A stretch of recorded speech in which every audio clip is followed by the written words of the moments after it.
અરે લેને ફટાફટ પહેરો ને, ક્યારનો મહેનત કરું છું. ચીપટી ના આવે વાળ આવી. હા થેન્ક યુ. શું કામ પહેરો છો આ વસ્તુ? ઇઝીલી છે પણ ચાલુ થોડુંક અઘરું છે. ઈઝી છે પણ શું કહો છો તમે? કઈ નહીં હવે શું કામ પહેરો છો એટલે આ શોખની વસ્તુ છે, મને ગમે છે. સારું કહેવાય ને, કરો શોખ પૂરા. પણ જે શોખ પોતે જાતે કરી શકીએ ને એવા જ શોખ પૂરા કરાય. એ શું હતું? આ તું જે બોલે છે એ જ તે ચાલુ થઈ ગયું ને તારું. તો હું ચૂપ બેસું છું. હા ચૂપ બેસો નથી કેતો, આ ઘરના કામ પતાવો, હું જાઉં છું મારા કામે ઓફિસ પર. ખરેખર સાસુ, નણંદ, દેરાણી અને સગાવાલા બધાને મિક્સ કરીને એક વ્યક્તિને બનાવવામાં આવે ને એ ઘરવાળો. બીજું કઈ? આદિ આદિ આઈ એમ સિરિયસ. આઈ એમ સિરિયસ. લાગે છે નવરી પડી ગઈ છું હે? સવારે 5 વાગે જાગીને બધું કામ કરી નાખ્યું છે. ના, આખી રાત સૂતી જ નહોતી. રાતના કામ ચાલુ કર્યું છે. અરે વાહ, આ સારું કહેવાય. આખી રાત જાગીને બધું જ ઘરનું કામ પતાવી નાખવાનું, અને દિવસ આખો આરામ કરવાનો, બાજુવાળાને જઈને ગપ્પા મારવાના. એટલે હું તમે ઢીલા કામ કરો છો, આમ જો મારી જેમ હોવું જોઈએ. સવારમાં શું છે કહેશો મને? કઈ છે ને, આ તો ખાલી તને જરાક એનો ફીલ કરાવતો હતો કે તું બહુ સારી છે. આઈ નો. જરાય નહીં. એટલે એમ કે તને જરાક બે વખાણ કરી એટલે ફૂલાઈ જાય. હા તારું કામકાજ પેલું છે. અરે હું સારી ન હોય ને તો બીજી ગોતી લો, બરાબર? My God ખીજાઈ. સોરી, ખોટું લાગી ગયું. ના, તો શું કરવું પડશે હવે? કઈ નહીં. પ્લીઝ, થોડી ટેન્શનમાં છું, વધારે ટેન્શન ન આપો મને સવારમાં. ચિંતા? અરે મીરા, તું શેની ચિંતા કરે છે? બોલ, હમણાં તારી ચિંતા દૂર કરી દો. આ દામિનીનું ભણતર પૂરું થયું ને, હોસ્ટેલમાંથી ઘરે આવવાની છે. અચ્છા. પણ મમ્મી પપ્પા જ નથી તો ઘરે શું કરશે રહીને? એ ચિંતાનું કારણ તારું બરાબર છે, પણ એક કામ કર ને, એમને તમારા કાકાને ત્યાં કે પછી બીજા કોઈ રિલેટિવને ત્યાં મોકલી દે ને. આદિત્ય, સમજવાની કોશિશ કરો. સમય એવો નથી કે કોઈના ઘરે મૂકી શકીએ. મને કોઈ પર વિશ્વાસ નથી આવતો. એક ટાઈમે હું હોત તો એનું ધ્યાન પણ રહેત, પણ હું પણ અહીંયા છું ને હવે.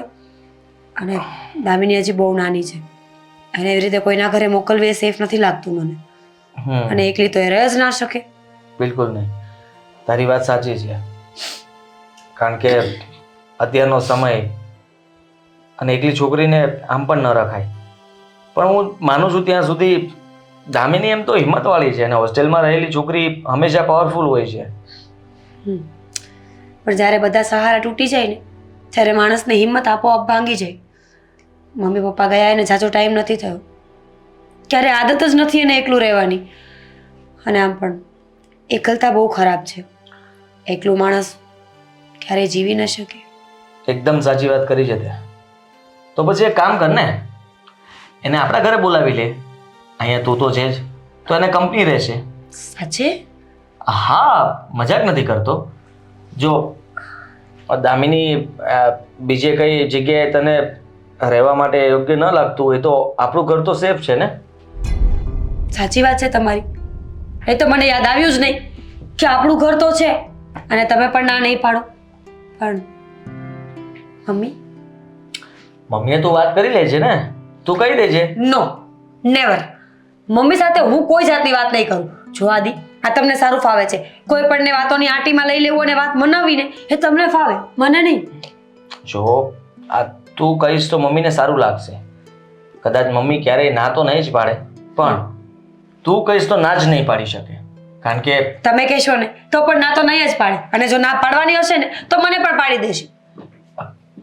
આટલી અકળાય છે શું કામ? તો પૂછી લ્યો ને, હા પાડો ને. હા તો કઈ નહીં, મમ્મી સાથે હું વાત કરી લઈશ, બીજું શું. પણ તારે પણ વાત તો કરવી જ પડશે, જેથી કરીને મમ્મીને એમ થાય કે એકવાર મીરાએ પણ મને પૂછી લીધું. હા તો હું કરીશ ને.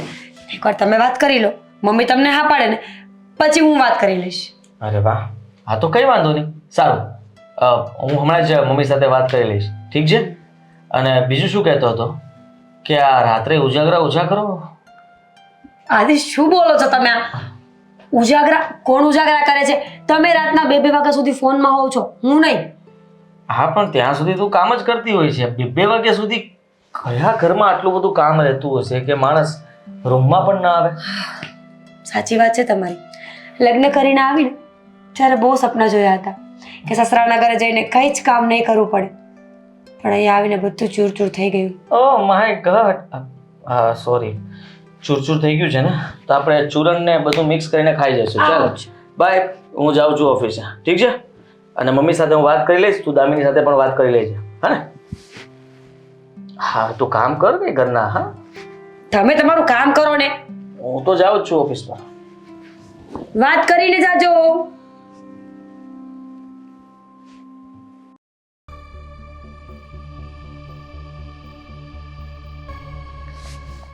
હાય, એવી શાંતિ થઈ ગઈ ને જીવનમાં કે વાત પૂછો માં. કેમ? જીવનમાં તમને શાંતિ મળી ગઈ છે તો મને તો કહો, મારે પણ જોતી છે શાંતિ. કારણ કે તમે મને પરણાવી દીધો પછીની શાંતિ જતી રહી છે મારી તો. તારી ભલે ને જાય, પણ મારી વહુ આવ્યા પછી મારે એકદમ શાંતિ થઈ ગઈ છે. આમ જો એકેય કામ મને નથી કરવા દેતી, બોલ. એમ? આ તો સારું કહેવાય, પણ એમાં તે ખોટું થયું કહેવાય. હે? એટલે તું માથી જલન કરે છે એમ કે ને? આ તમે નવરા બેસી રહો, કઈ કામ ન કરો, 100 બીમારીઓનું ઘર કરો. લે, એવું કોણે કીધું કે બેસી રહેવાથી બીમારીઓ થાય? અરે હું છે ને સવારે ને સાંજે મંદિરે તો જાવ જ છું ને, એ પણ ચાલીને. મેં ક્યારેય મીરાને એમ નથી કીધું કે તારી સ્કૂટી લઈને મને મૂકી જા. હા એ વાત પણ સાચી. પણ મમ્મી, હા તમને નથી લાગતું કે મારા સાસુ સસરાનો જે અકસ્માત થયો એના પછી એ લોકો સાવ એકલા થઈ ગયા છે? સાચી વાત છે બેટા, પણ હવે આ બધું હરી ઈચ્છાએ થાય ને. મને ખબર છે કે તારી સાડી હવે સાવ એકલી પડી ગઈ છે અને હોસ્ટેલમાં પણ રહી છે, પણ તને એવું નથી લાગતું કે આવી રીતના છોકરીઓને હોસ્ટેલમાં ન રખાય? એની હોસ્ટેલ પતી ગઈ છે. આઈ મીન કે ત્યાં હવે તો ભણવાનું પણ પતી ગયું છે, એટલે હવે મીરા વિચારતી હતી કે ક્યાં જશે, શું કરશે. કારણ કે એકલી છોકરી ત્યાં ઘરમાં રહે એ પણ સારું ન કહેવાય. અને કુટુંબ પરિવાર એ લોકોને ત્યાં મોકલે તો પણ ચિંતા તો રહે જ ને, કારણ કે દીકરીની જવાબદારી કોઈ પણ ન ઉપાડે. હા કદાચ દીકરો હોય તો કોઈ પણ સાચવી લે, પણ કોઈ દીકરીને સાચવવા માટે તૈયાર ન થાય ને. તો તને એવું નથી લાગતું કે દામિનીને આપણે આપણા ઘરે લઈ આવીએ? સાચે? તો એમાં શું થઈ ગયું બેટા? હું તો ઘણા સમયથી કહેવાની જ હતી, પણ હા એટલે મેં તો કહી જ દીધું હતું એને કે ભાઈ આપણા ઘરે લઈ આવો, પણ આ તો શું કે તમે બોલો એની રાહ જોતો હતો. હા એટલે મારો છોકરો મારી કરતા હોશિયાર છે, તો પછી આ બધું મને પૂછવાનું હોય ને મારા મોઢેથી કેવડાવવાનું હોય? તમે કહો તો સારું લાગે ને, ઘરના વડીલ કેવા વડીલ ડિસિઝન લે તો વધારે મજા આવે ને. હા મારો દીકરો, હા તને ભગવાન 100 વર્ષ નો કરે તો પછી કોની રાહ છે? આ મીરાને કહે ને કે દામિનીને ફોન કરીને બોલાવી લે. હવે એમાં શું વાંધો? આ મીરા એકલી રહી છે, એને કંપની પણ મળે ને એની બેનની. હા કેમ નહીં, મેં તો કહી દીધું છે કે તું દામિની સાથે વાત કરી લેજે, હું મમ્મી સાથે વાત કરી લઉં છું કે દામિની અહીંયા રહે તો કઈ વાંધો નથી ને. કઈ વાંધો નથી. બસ ત્યારે મને ખબર જ હતી કે તમે કોઈ દિવસ ના નહીં પાડો. એમાં શું ના પાડે ને બેટા? હવે તારી બેન તો કોઈ છે નહીં, અને તું પણ ઘરમાં એકલો, અને તારી પત્ની પણ કોની સાથે ટાઈમ સ્પેન્ડ કરે? અને હું તો બુઢી રહી, મારી સાથે શું વાત કરે બિચારી આખો દિવસ? ઓ બુઢી કઈ નથી, પોતાની જાતને બુઢા બનાવીને ખબર નહીં શું સાબિત કરવા માંગો છો. એટલે તારી મમ્મી આખી જિંદગી જુવાન જ રહેવાની છે? એમાં શું થઈ ગયું, જવાન જ રહેવાનું હોય ને. ક્યારે પોતાની જાતને એવું થોડું સાબિત કરાય કે હું ગઢો થઈ ગયો છું. એ બધું છોડો, હું શું કહું છું. હા બોલ ને. તમારો આમાં સ્વાર્થ તો છે જ. એમાં વળી મારો સ્વાર્થ છે એનો? હોય જ ને. આ તમે વિચાર્યું છે કે જો મીરા વહુ મને આટલા સાચવતા હોય, આ ઘરનું બધું કામ એને સંભાળી લીધું હોય, તો જો એની બેન આ ઘરમાં આવી જાય તો પછી બધી જવાબદારીમાંથી મુક્ત થઈ જઈશું. આદિ, શું તું પણ આવા વિચારો કરે છે? મેં તો સપને પણ આવું નહોતું વિચાર્યું કે દામિની આવશે અને મારે જેટલો થોડોક ઘણો ભાર છે એ ઉતરી જશે. અરે મેં એના માટે કીધું કે મીરાને કંપની રહે અને એને બંને બહેનો સાથે રહે તો મજા પણ આવે ને અને સમય પણ પસાર થઈ જાય. હા એ વાત સાચી. તમારે આખો દિવસ મંદિર જવું હોય તોય વાંધો ના આવે ને. આમ ઓલું એમ થાય કે મીરા એકલી છે, એને ગમતું હશે નહીં ગમતું હોય એટલા માટે ઘરે આવી જવું પડે, કારણ કે એને વાત કરવા વાળું કોક તો વ્યક્તિ ઘરમાં જોઈએ ને. હા બેટા, બિચારી કહી ન શકે પણ મને કોઈક વાર એવું થાય કે જો તારી નાની બેન હોત ને તો પણ એને સપોર્ટ મળત. બિચારી આખો દિવસ ઘરના કામ કરે છે, એક સેકન્ડ પણ નવરી નથી બેસતી. બોલ. સાચી વાત છે. હા મને ફરિયાદ તો કરતી હોય છે પણ હું એના ફરિયાદ ઉપર કંઈ ધ્યાન નથી આપતો. આ ફરિયાદ? એમ કે આખો દિવસ ઘરનું કામ તો કર્યા જ કરતી હોઉં છું, ક્યારે મને તો સમય આપતા જ નથી. પોતે ફોનમાં જ પડ્યા રહો છો, રાતના લેટ સુધી ફોન જ તે, બસ બીજું કંઈ નહીં. બરાબર જ છે, એવું જ કરવું જોઈએ તને. એ પણ મને કમ્પ્લેન કરતી હતી કે મમ્મી આદિ છે ને મોડા મોડા આવે છે અને સમયસર જમતા નથી, પછી જો બીમાર પડશે ને તો તમે જ કહેશો કે મારા આદિનું ધ્યાન નથી રાખતું. મારી ફરિયાદ કરતી હતી? હા એટલે મતલબમાં આવી ફરિયાદ થોડી કહેવાય, પણ તારી કેરિંગ કહેવાય બેટા.